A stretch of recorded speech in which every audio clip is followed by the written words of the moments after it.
말씀의 제목은 가시체를 걷어차던 바울 되겠습니다. 가시체를 걷어차던 바울.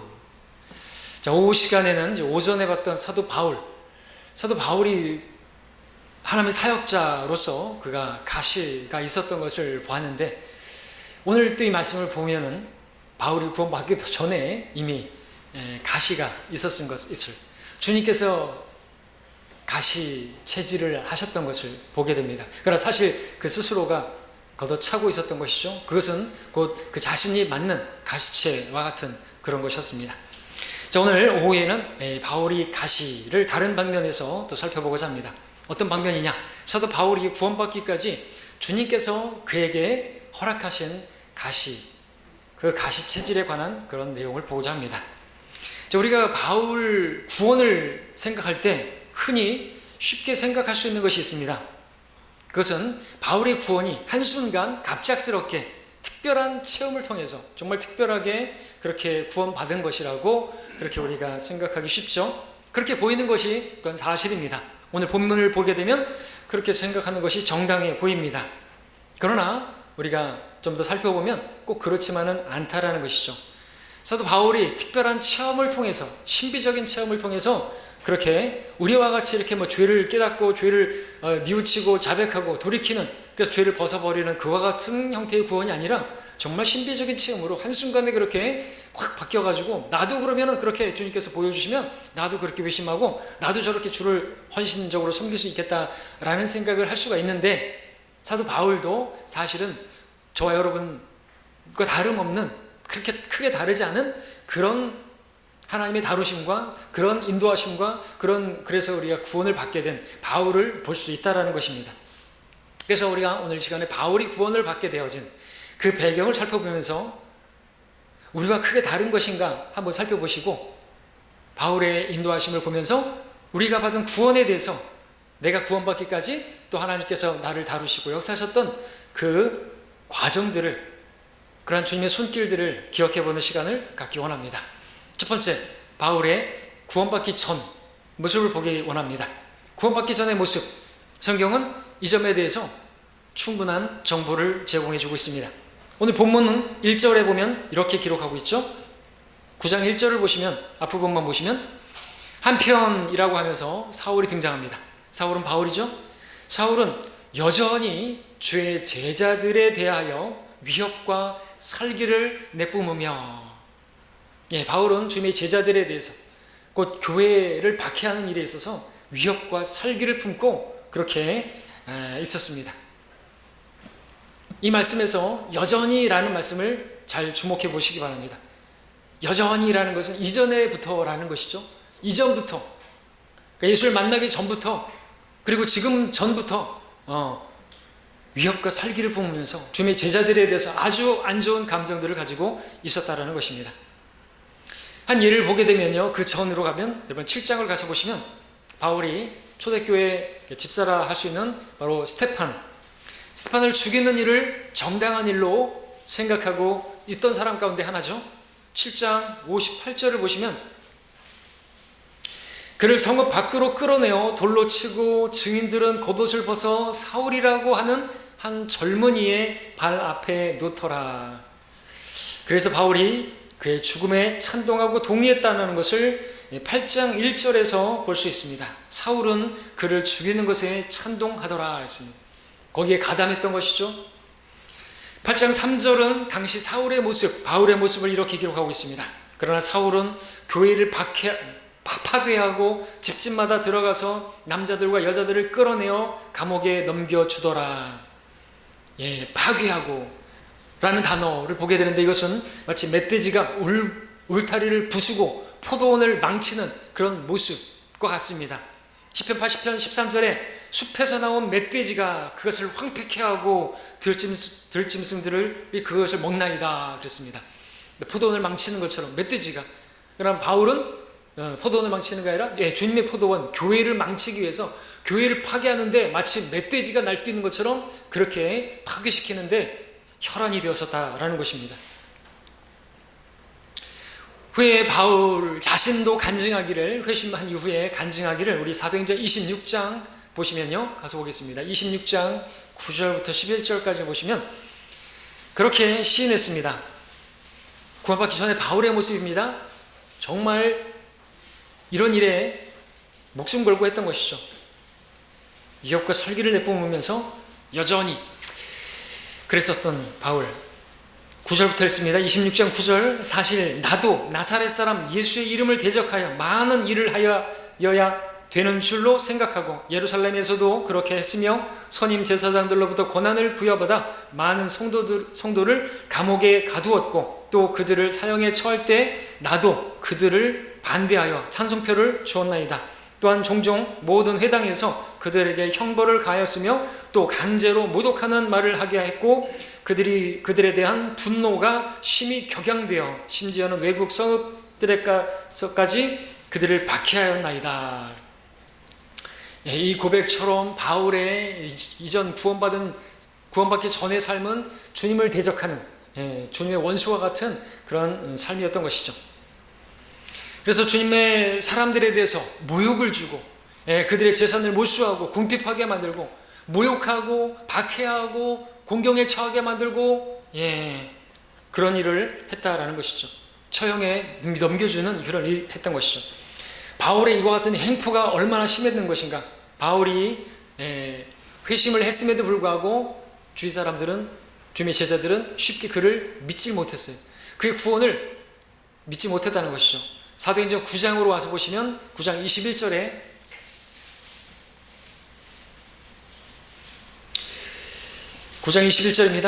그때 그 말을 듣는 모든 사람이 놀라며 말하기를 이 사람은 예루살렘에서 이 이름을 부르는 자들을 죽이던 자가 아니냐. 또 여기에 온 것도 사람들을 잡아 선임 제사장들에게로 데려가려는 그 목적 때문이 아니냐 했습니다. 사람들은 바울의 이름만 들어도 치를 떨 정도였습니다. 그가 교회를 대적하는 앞잡이, 파괴시키는 그러한 자였음을 많은 사람이 알고 있었던 것이죠. 13절, 그 위에 13절도 보시면 아나니아가 대답하기를 주여 내가 이 사람에 대하여 사울에 대하여 여러 사람으로부터 듣기로는 그가 예루살렘에서 주의 성도들에게 갖은 악한 짓을 행하였으며 여기에서도 그가 선임 제사장들로부터 주의 이름을 부르는 모든 사람들 잡으라는 권한을 받았다 하더이다 그랬습니다. 앞잡이였던 것입니다. 교회를 박해하는데 앞잡이, 우리 식민자에서 일본에 붙어가지고 했던 그 친일파와 같이 그런 일을 했던 것이죠. 자기 동족임에도 불구하고 그렇게 했던 것이죠. 자, 이러하던 구원받기 전에 사도 바울의 모습, 이게 구원받기 전의 모습인데 주님을 만나게 된 것이죠.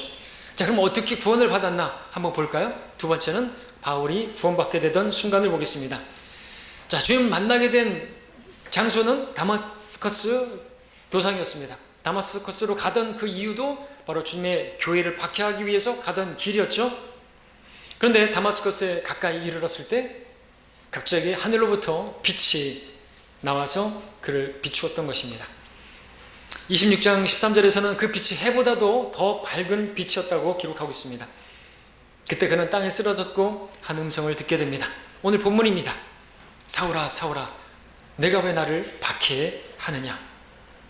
바울이 되물었습니다. 주여 당신은 누구시니까? 내가 언제 주님을 박했습니까? 이런 질문이기도 하고 정말 주님을 알고 싶었던 고백이기도 하죠. 주님께서는 대답해 주셨습니다. 나는 내가 박해하는 예수라. 사실 바울이 박해한 것은 교회였지만 주님께서는 지금 당신을 바로 박했다고, 곧 교회가 나라고, 그러니까 주님의 교회가 곧 주님의 몸이잖아요. 그러니까 나를 박해한 것이라고 주님과 동일시해서 말씀해 주고 계셨습니다.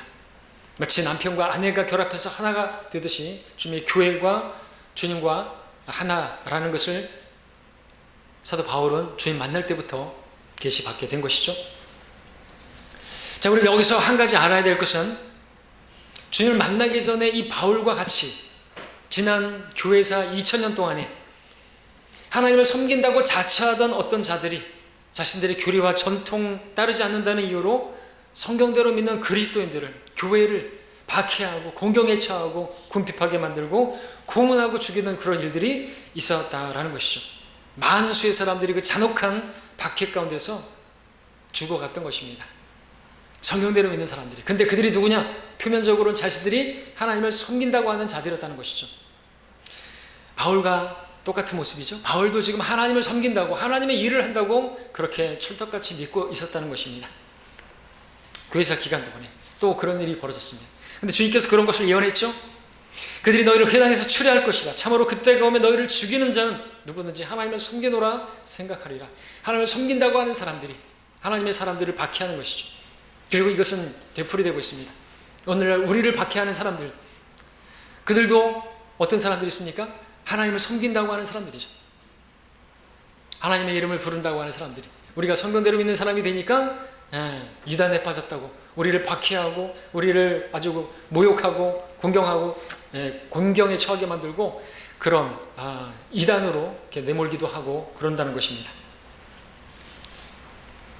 자, 주님께서 바울을 만나 주시고 그에게 말씀해 주신 이 말씀 가운데 바로 그 교회가 바로 주님의 몸인 것을 보여주셨고, 또 이 말씀은 바울이 그동안에 믿지 않고 있었던 예수 그리스도의 부활이 사실이라는 것을 계시하는 말씀이기도 했죠.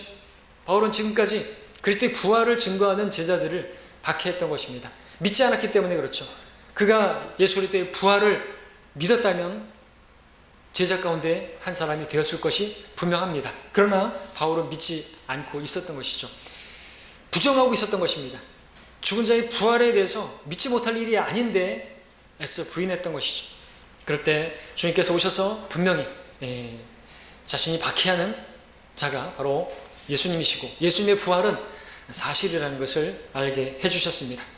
그리고 또 주님의 이 말씀은 그가 예수님을 박해하고 있는 그 모든 그의 열심과 그 수고가 무모한 일이고 어리석은 일임을 또 알려주신 것이었죠. 바울은 교회를 박해하는 일이 자신의 사명이었고 자신의 온 생애를 바쳐서 해야 할 그런 일이라고 아까 우리가 읽었던 사도행전 26장 9절에 보면 그렇게 고백했습니다. 자기가 그렇게 해야 할 줄 알았고 그것이 하나님의 일이라고 생각했던 것이었죠. 그러나 예수님께서 나타나셔서 자신을 계시하심을 통해서 그 일이 오히려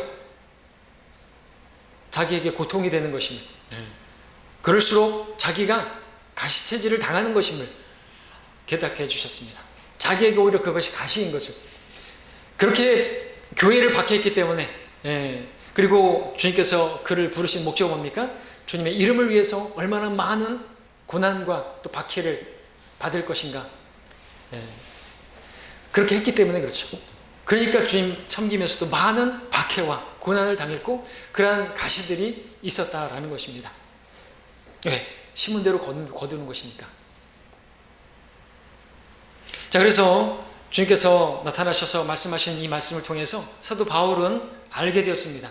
주님께서 부활하신 것이 사실이라는 것, 부활하신 주님을 대적하는 것은 곧 어리석은 것이라는 것, 그리고 자기에게 오히려 고통스러운 그런 일을 하는 것이라는 것, 자해하는 것이라는 것, 주님을 믿는 사람들을 박해하는 것은 곧 주님을 박해하는 것이라는 것, 그리고 주님의 교회를 박해하는 일은 더 이상 자신이 해야 할 일이 아니라는 것, 아무 의미가 없는 그런 일이라는 것을, 이런 것들을 알게 되었던 것이죠. 한순간에 다 바뀐 것입니다.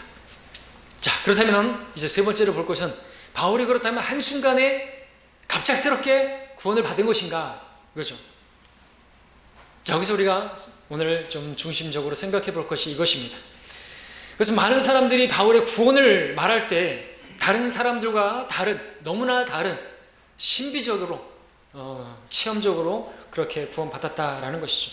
일반적인 방식으로 죄를 깨닫고 그 죄를 버리기 위해서 그 죄를 회개하고 죄를 용서를 구하는 그런 모습의 구원이 아니다라는 것이죠.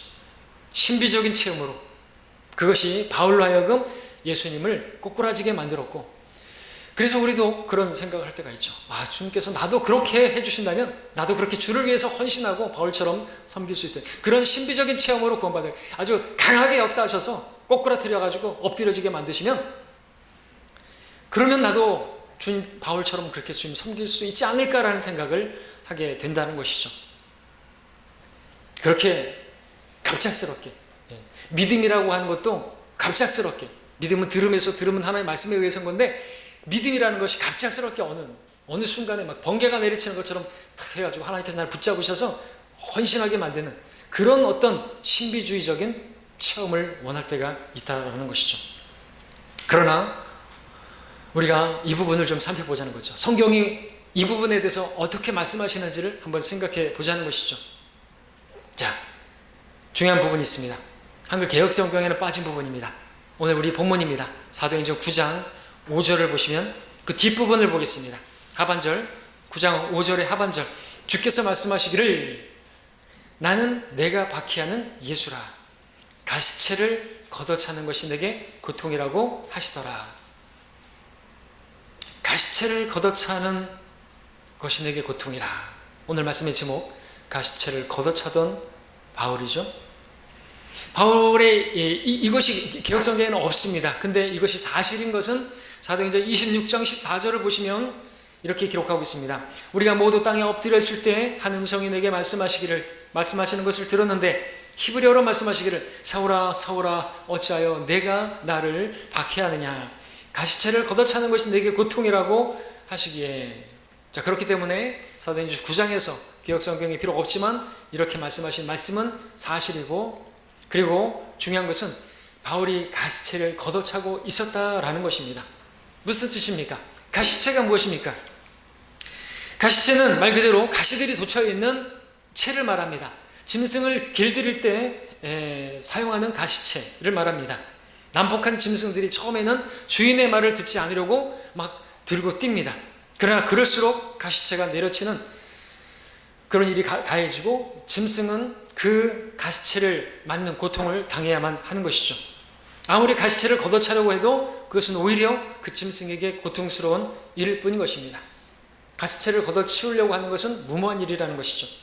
왜냐하면 언젠가 조용히 그 주인의 말대로 고분고분 그 앞에 무릎 꿇게 되는, 순종하는 그런 일을 맡게 될 테니까요. 자, 그렇다면 바울의 경우로 보게 되면 가시체질을 하는 분은 누구고 가시체를 당하는 사람은 누구죠? 전자는 주님이시고 후자는 바울인 것입니다. 무엇을 말씀드리는 줄 아십니까? 바울은 그동안 주님께서 그에게 내리치는 가시체질을 당하고 있었던 것이죠.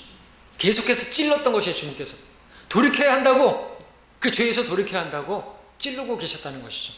그런 가시체질을 당하고 있었던 바울이었다는 것이죠. 말씀드리고자 하는 것은, 그러니까 어떤 사람들이 또 우리가 쉽게 생각하는 것처럼 바울은 한순간에 신비적인 체험으로 갑작스럽게 그렇게 주님을 믿게 된 것이 그것만은 아니라는 것이죠. 많은 사람들이 이 신비한 체험 때문에 오늘날도 바울이 예수님을 믿게 된 것처럼 나에게도 그와 같은 체험, 그것을 원해서 기도원에 가고 또 어디 그런 체험을 원하는, 그런 것을 통해서 예수님을 믿을 수 있을 거라고 착각하는 그런 사람들이 있다는 거죠. 그런 기적을 통해서, 그런 체험을 통해서 또 구원을 받을 수 있고 하나님의 자녀가 될 수 있다는 착각을 하는데, 그렇지만은 않다는 거죠. 바울은 사실상 오래전부터 주님에 의해서 그렇게 찔림이 있었고 가시체질이 있었던 것입니다. 그러면 안 된다고 채찍질하는데 그것을 거부하면서 계속해서 걷어찼던 것이죠. 치우시라고. 근데 우리 오늘 본문에 봤던 것처럼 여전히 계속해서 그 완고하게 그 길을 가고 있었던 것이죠. 주님을 거부하고 주님의 음성을 거부하고 주님께서 찌르시는 그러한 가시체를 걷어치우고 말이죠. 여러분들 아까 읽었던 사도행전 7장 58절에 스테판이 순교할 당시를 생각해 보십시오. 그때 바울은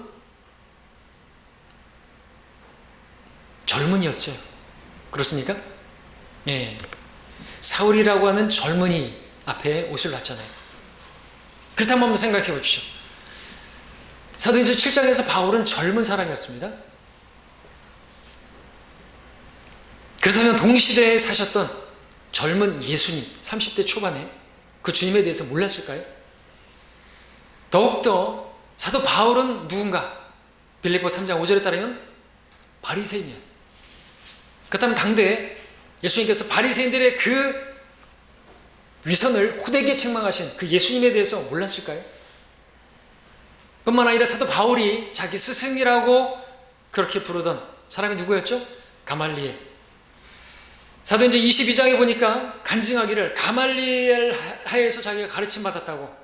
나는 실로 유대인이라 킬리키아의 한 성읍 타소에서 태어나 그 성읍에서 가말리엘 밑에서 자랐고 조상들의 율법의 완전한 방식에 따라 교육을 받았다라고 말하고 있습니다. 그렇다면 가말리엘이 어떤 사람이었냐니까 예수님을 가말리엘이 예의주시하고 있었던, 그리고 예수님을 믿는 것에 대해서 예수님을 대적하는 이 일을 함부로 하지 말라고 그렇게 공의에서 이야기했던 우리 사도행전 함께 5장을 함께 볼까요? 사도행전 5장에 보면 이 가말리엘이 이렇게 회중을 설득하는 것을 보게 됩니다. 38절, 39절, 40절까지. 그러므로 이제 가말리엘이 말하는 것이죠. 내가 너희에게 말하노니 이 사람들을 상관 말고 내버려 두라. 만일 이 이론이나 행동이 사람에게서 비롯된 것이면 곧 무너져 버릴 것이요 그것이 하나님에게서 비롯된 것이면 너희가 그것을 무너뜨리지 못할 것이니 도리어 너희가 하나님을 대적하는 것으로 알려지지 않도록 하라고 하더라. 그러자 그들이 가말리엘에게 설득되어 사도들을 불러서 때리고 예수의 이름으로 말하지 못하도록 명령한 후에 놓아주니라 그랬습니다. 사도 바울이 자기의 스승이라고 그렇게 말하던, 그리고 그 스승이 눈여겨보던 예수님에 대해서 몰랐을까요? 전혀 모르던 그 예수님을 갑작스럽게 만난 것일까요? 그렇지 않다는 거죠. 바울은 오랫동안 예수님에 대해서 알았고요, 들었던 것입니다. 보았을 것이고 예수님 말씀을 들었던, 어쩌면 산상수훈 거기 주변에서도 들었을 수도 있겠죠. 끼어들으면서 뭔 얘기하나 고소하려고, 책 잡으려고. 그럼에도 그는 거부했던 것입니다. 주님의 말씀들이 여전히 분을 품고 오랫동안 예수님에 대해서 들어왔습니다. 그러면서도 오히려 그분을 믿는 사람들을 잡아 죽이고자 했던 것입니다. 자, 그분이 이제 죽으셨고 그 죽음에 대해서, 그리고 장사에 대해서, 부활에 대한 이야기, 어쨌든 주님은 여러 가지 경로로 그 자신에 대해서 사도 바울에게 알려주셨을 것입니다. 그런데 그때마다 번번이 사도 바울은 그것을 믿지 않으려고 피해갔습니다. 스테판으로부터 어떤 말을 들었습니까? 사도행전 7장 52절에 따르면 그 자신도 그의 조상들과 마찬가지로 의로우신 분을 배반하여 넘긴 자, 살인자 중에 하나라는 것을 들었을 것이죠. 스테판을 통해서. 또 스테판의 입으로부터 나온 죽음 직전의 고백, 보라 하늘들이 열리고 인자가 하나님의 오른편에 서신 것을 보노라 하는 두려운 그러한 메시지도 들었던 것이죠. 어떻게 보면 바울에게 결정적으로 예수님을 알게 한 전도자가 스테판이라고 할 수가 있습니다.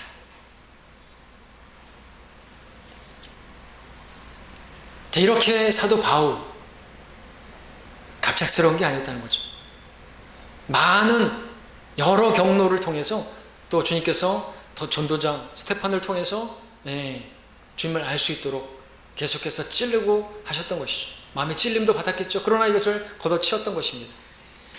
거기다가 또 하나, 어떤 분들은 바울이 죄에 대한 자각도 없이 그렇게, 우리는 죄에 대한 자각이 있고 그 죄에서 돌이키고자 하는, 그리고 죄를 벗어버리고자 하는 그런 식의 구원인데, 그런 것 없이 구원받은 거라고 생각한다는 거죠. 왜냐하면 그가 고백을 한 것처럼 율법의 의로 말하면 흠이 없음이라고 말했던 것처럼, 하지만 그렇지 않습니다. 모든 사람에게는 다 그 죄가 무엇인지 알잖아요. 바울은 실상 탐심이 있었습니다. 그 탐욕 때문에, 그죠? 고통을 하고 있었다고 할 수 있죠? 율법에 의하지 아니하고선 내가 죄를 알지 못하였으니 곧 율법이 너는 탐내지 말지니라 하지 아니하더라면 내가 정욕을 알지 못하였으리라. 그러나 죄가 계명을 통하여 기회를 잡아 내 안에서 온갖 세욕을 일으켰느니라. 로마서 7장의 간증처럼 자기도 정욕이 있고 욕심이 있고 그랬단 말이죠. 하나님 말씀에 따라서. 어쨌든 바울의 회심은 한순간에 이루어졌지만 그것이 이루어지기까지 하나님께서는 오랜 동안 예수 그리스도께서 그리스도에 대한 계시를 계속해서 주어왔음은 부인할 수가 없는 것입니다. 그렇기 때문에 오늘날 죄에 대한 자각 없이, 예수님에 대한 지식이 없이 어떤 신비적인 체험만으로 구원받을 수 있다라고 하는 것을 우리는 거부해야 되는 것이죠. 그럴 수는 없습니다. 바울도 그러지 않았습니다. 바울도 자신이 죄에 대한 자각이 있었고 죄인인 것을 알았고 또 그 죄에 대한 찔림을 얼마나 많이 받았는지, 그것은 가시치질과 같은 그런 것이었다는 거죠. 자, 그렇다면 이제 오늘 이 말씀들을 우리가 보는 이유가 무엇입니까? 이런 말씀이 우리에게 가르치는 것이 무엇일까요? 잘 생각해 보십시오. 저나 여러분이나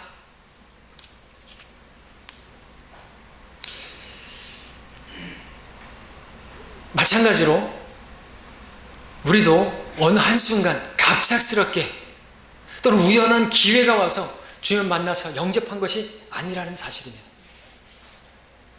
지나가다가 운 좋게 구령자를 만나서 복음을 듣게 된 것도 아니라는 것이죠. 그래서 구원을 받게 된 것도 아니라는 것입니다. 한 번에 구원받는 사람 없죠. 한 사람이 전도되기까지 많은 사람들의 전도자가 말씀에 씨를 뿌리고 열매를 거둔 것입니다. 그러니까 저와 여러분에게 있어서도 많은 가시체질이 있었다라는 것입니다.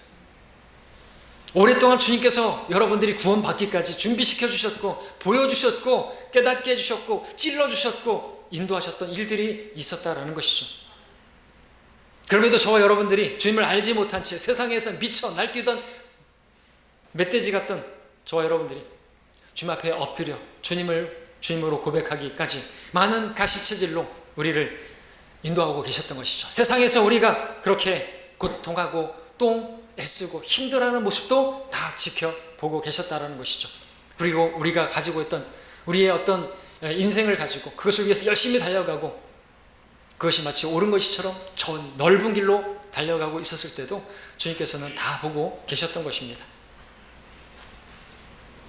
여러분이 바울처럼 죄 가운데 신음하고 고통스러워하는 것도 다 지켜보고 계셨던 것이고, 여러분이 예수님을 믿는 사람들을 이유 없이 박해하고 공경에 처하고 모욕하고 손가락질할 때도 지켜보셨던 것이고, 누군가가 여러분에게 복음을 전해주려고 하면 여러분들이 거부하고 미친 사람 취급하고 예수님을 알려주려고 했는데도 여러분이 듣기 싫다고 하고 외면하고 거부하고 그럴 때도 주님께서는 다 지켜보고 계셨다라는 것입니다.